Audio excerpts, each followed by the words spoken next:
What is up, home workout and bodyweight exercise fans? I'm here in Scheveningen today. This is a beach in The Hague where I live in the Netherlands, and that also answers one of the questions that somebody asked me: where do you live? I'm Greek, but I'm also half Dutch, and I grew up in Greece, currently living in Holland, the Netherlands. So I thought of doing something more summery today, a little bit of a sea background, some sun. It's a little bit windy, but hopefully the sound will be good. I've got a mic here. So let's get started, because I have a lot of questions. I was also doing some handstands before here, which was nice. Maybe I'll put some footage for you to check out. So starting with Dean, who asks, Dean M14 asks, how to progress towards handstand push-ups. So handstand push-ups are the queen of bodyweight exercises. I like to call pull-ups the king, and handstand push-ups are the queen because they are amazing for developing pushing strength, for developing your physique in terms of shoulders, triceps, arms in general, and even upper chest. So amazing exercise. It will definitely transform your physique once you start getting quality repetitions. And the way to progress to these, first of all, I've made a tutorial. I'm going to link it above, but I'm going to give you an overview. You want to start with regular push-ups, assuming you're a complete beginner.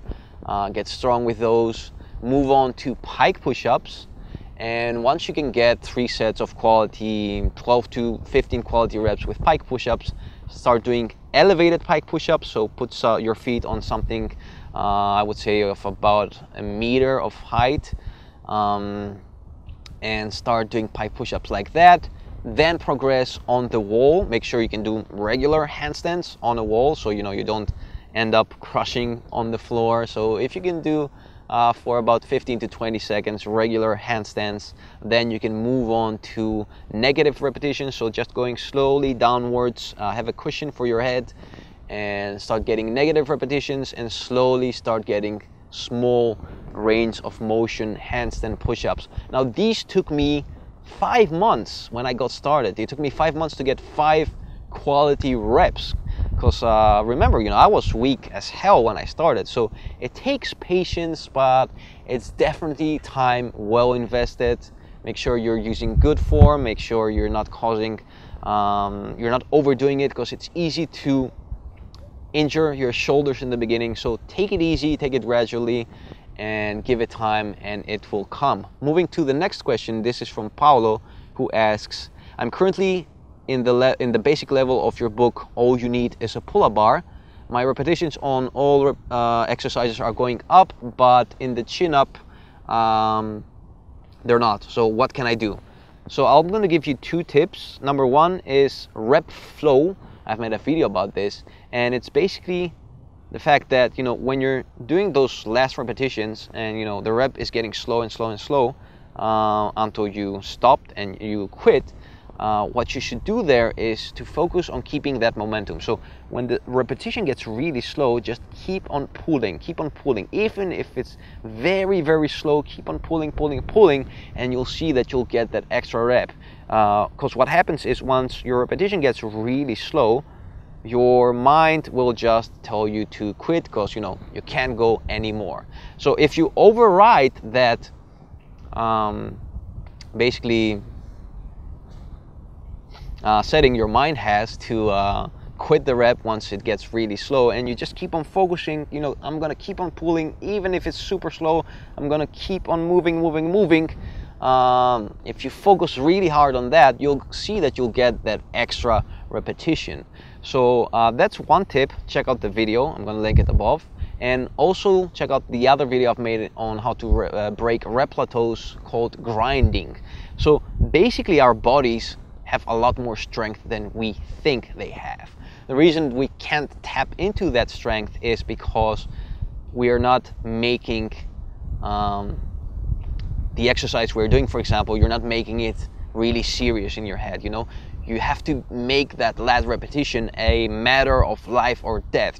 Either I get this rep or I die. Like I'll imagine you're falling from a hill or something like that. So you want to tap into your emotional flight or fight state, because because that's gonna create that's gonna send neurotransmitters, that's gonna create you know, hormones in your body that will give you more strength and will help you break those plateaus.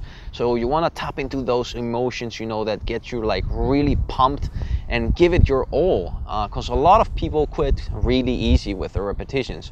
So watch that video grinding as well. Always maintain good technique. You know, you don't want to be doing these things with really bad technique and small range of motion and stuff like that. Always focus on good technique. Use the 2 tips I gave you, and I promise you, you'll be getting extra reps within 2 workouts. The next question is from Marcelo Antonio Dreyer, who I interviewed also a few weeks ago. Check out the interview if you haven't seen it. Who asks a lot of questions. I'm going to answer 2 of your questions. Let's see. What are you defining as real happiness in life? Real happiness in life. Wow. You don't ask easy questions. Real happiness, I would say, is learning to embrace the good and the bad in life. Learning to respect your emotional seasons. Because we all have those, you know, we all have winter emotionally, you know, we all have spring, summer, and fall. And that's how it is. And you can't avoid that in life no matter what you do. That's how our mind works. We always adapt to the good things, to the bad things. So the problem is when we resist those emotional seasons, when we resist, you know, the winter, when we resist the fall, and we only want to stay in summer. So once you learn to embrace that more, I think that's what is happiness in life. That, and also learning to enjoy the little things, you know. Don't always be seeking for like peak experiences to be happy. Learn to be happy with simple things like sitting by yourself on a beach on a sunny day, for example, or eating your favorite sandwich, or having a simple workout, stuff like that. So quick answer to your question. I hope it helps a little bit. Next question is, how do I truly stop giving an F about what people think about my outer appearance? For example, when I'm training outside or at the gym. Okay, well, first of all, you have to realize that we all do this because it's how we are wired. It's a very hardwired setting in our brains, because when we lived in tribes, one of the biggest troubles, one of the biggest dangers was being ostracized by your tribe. So, you know, being left behind. So, you know, you never wanted to really do things to disturb other people in the tribe, or do something that would cause you to people in your tribe to get rid of you. So we're always very self-aware. We all do this to an extent, but what you have to realize is that people aren't looking at you as much as you think. You know, most people care a lot more about themselves, and what happens is, let's say you're at a place somewhere training at a park with other people. Everybody in their heads are thinking, oh, what is he thinking about me, you know? So you're thinking what he's thinking about you, and he's thinking what you're thinking about him, but nobody is really judging any other person, you know? And okay, sometimes that might happen as well, but it's a lot less than you think. So don't care about it so much, you know? Your mind is overblowing these things in a lot bigger proportion than they are actually happening. So the best way to not give an F about what other people think about you is to just stop giving an F about what people think about you. I mean, do it gradually, do it with little things, and slowly start to do it with more bigger things and more social situations and stuff like that. Next question is from Moke Mouse, who says, make a video on how to improve posture. I'm starting to get very hunched over, and I believe it's hindering my workouts. My head is leaning forward, my shoulders are rounded. Thank you for answering my question. So a lot of people that started getting hunched in their workouts, let me see how much more time I have with this video. Okay, still enough battery and memory. A lot of people that start calisthenics and get more hunched, this happens to them because they abuse pull-ups, so getting stronger at the vertical pulling without getting stronger at horizontal pulling. So it's very important that you do inverted rows. Are you doing inverted rows? If not, make sure you watch the video or read the blog post I've made about this topic, because it's very important to strengthen your body in a balanced way. It's very important that you don't abuse pushing patterns over pulling patterns. So have a balance, and for every pull exercise you do a push, and make sure you're always working on both horizontal and vertical levels. Next exercise is from ABC Def 10, who asks, what are some good back exercises without equipment? Well, if you mean without equipment completely, so if you mean no pull-up bars, and I would say, you know, none. You know, a pull-up bar is definitely worth investing in. And what you can do is, if you get a pull-up bar, you can also get a really cheap suspension trainer. So, you know, those ropes with the handles, and you can also put those on the pull-up bar and do inverted rows as well. So with $30, you know, if you do some research online, you can get really strong at pulling, and you can work a lot on your back. You know, just about focusing on two simple exercises, inverted rows and pull-ups. You know, maybe it's money that you don't have, but I think if you cut some corners on some other things, you can definitely gather like $30 to invest in these two simple thingies. So make sure you do that. It's an investment well worth it.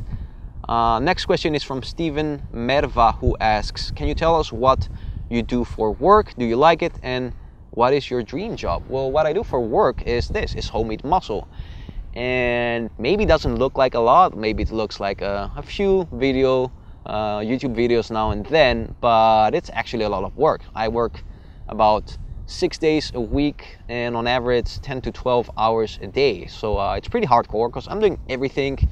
You know, I run my own website. I've created my own website. I'm doing all the graphics, the video editing. Like a video like this, for example, takes up to 4 hours of editing. You know, a lot of little things look that they don't take time, but they do take a lot of time. I'm answering all my emails to you guys every day. So, you know, creating content, writing blog posts, and a ton of other things that keep this project alive. I'm writing books. I'll be releasing a free book on Kindle these days. That's going to be free the first days. So make sure you subscribe to my newsletter to get that. So that answers your question. And yeah, I train people as well. So this is what I do, and I really like it. So I'm happy with it for sure. It's definitely challenging, but equally rewarding. Moving to the next question. This one is from Frantisek Sehor, who asks, do you think boxing training 2 times a week, high intensity, 1.5 hour, will negatively interfere with calisthenics, with my calisthenics routine that I do 3 times a week, hard supersets, pull-ups, handstand push-ups, etc. I'm more tired, obviously, but does this high intensity interval training kill gains? Well, yeah, I mean, it's definitely gonna take out of your recovery. It's 1.5 hardcore boxing training. So depends also on how old you are, because when you're like 18 or 20, your body is sort of on natural steroids. You know, it's chemically induced to recover faster, build more muscle. So if you're young, you could pull it off. If you're after 27, 30, it's definitely gonna drain you. But you know, if you really like boxing, I would say don't quit with that. And what you can do is just learn to balance them. So maybe you can take it a little bit easier with the boxing if you want to focus more on muscle growth from calisthenics, or if you like the boxing more, take it a little bit easier with your calisthenics. You know, it's about priorities in the end. So decide which is your priority and learn to balance these two in a way that makes sense. So let me me see, do we have enough battery here? Yes, we do. Cool. So let's keep on going. This one is from Chat Holiday, who asks, I've been following you since last August. I've read all your books and seen many of your videos. What are the biggest changes you've made in your thoughts about routines and bodyweight exercise since you started? Well, as you mentioned in your question, I switched from pistol squats to weighted lunges, and that's because well, it's a big topic, very controversial as well in the bodyweight community. But I'm if you've had knee issues or lower back issues, I wouldn't recommend pistols, because if you don't have extreme mobility in your hips and your ankle, they can create torsion in your lower back and the knee. I've made a detailed blog post about it. I'm gonna link it above. Other things, well, the mind to muscle was definitely a game changer. So working on mind to muscle techniques helped me a ton in developing muscle and doing more quality workouts. Again, as I say, it's more about quality reps, not it's more about doing good reps, not more reps, things like that, and just nailing the basics, getting really strong at all the basic exercises: handstand push-ups, pull-ups, one-arm push-ups, dips, weighted lunges, all those things, leg raises, all the basics. Learning to switch things a little bit, learning to work on high metabolic training. It's getting a bit too windy right now. Hopefully the sound is okay. What else? Yeah, just hammering the basics, and also doing some things like supersets now and then, cycling, stuff like that, but also doing your regular reps, focusing on strength, on high metabolic training. Yeah, not a lot of changes. The main change is mind to muscle techniques, and if you haven't started working on those, check out the video above to get started with a simple exercise like push-ups. And let's move on to the next exercise from Dean Henry, who asks, Anthony, are you still walking for cardio? I still walk every day, at least 40 minutes. Some days I even walk up to 1.5 hours. I like to listen to some audiobooks while I do that. Some days when I want to relax, I'm gonna just listen to music. But yeah, definitely still walking. I love it for stress release, for movement, for burning a few extra calories. Really handy. Next question is from Reyes, who asks, what kind of cardio would you suggest along with bodyweight exercises? Well, sprints is another thing that I do every now and then, so that's pretty cool. Doing like 5 to 6 sprints at about 80 to 90% of speed. You don't want to go higher than that because it's easy to get injured, and it's very important to warm up really well. And as I said in the previous question, walking. Next question is from Richard Galanti, who asks, what do you think about shrimp squats instead of pistol squats? I know you criticize pistols because they cause the lower back stress, blah blah blah. Yeah, shrimp squats are definitely better for your lower back, because you avoid a lot of the torsion that happens in that lower part of the pistol. So shrimps are also a better alternative than pistols, but I still prefer weighted lunges. Next, this is from Harsil, who asks, have you have recommended to do weighted lunges as compared, okay, we answered this one. You are uploading great stuff and also help people online. Your channel is also verified. Why does it have less subscribers than expected? Well, I don't know. That's a good question. I really don't know. Hopefully you guys will help me grow this channel. The best way to do that is by sharing it. And his last question is, should I do homemade muscles or superhero summer physique challenge? It depends on what do you want. The superhero is a pretty challenging program, so make sure you keep that in mind. I wouldn't recommend it for a complete beginner. But if you've been doing calisthenics for a few months, if you can manage to do some good technique pull-ups, some pull-ups with good technique, that you can go for the superhero. If you are still at a pretty beginner's phase, go for the, by homemade muscle you probably mean my free beginner's guide, or my all you need is a pull-up bar book, which basically starts with the same program. So the beginner's guide is included in the book, but after that you also have the basic program and the advanced there. So yeah, depends on at what level you are right now. Next question: is it a good idea to change weighted lunges for squats now and then? What do you prefer? If you have the opportunity to do squats with weights, sure, go for it. Weighted lunges work more on stability and balance. Squats can help you focus a little bit more on strength. Next question from Fukazepe, who asks, when to eat fruit while practicing intermittent fasting?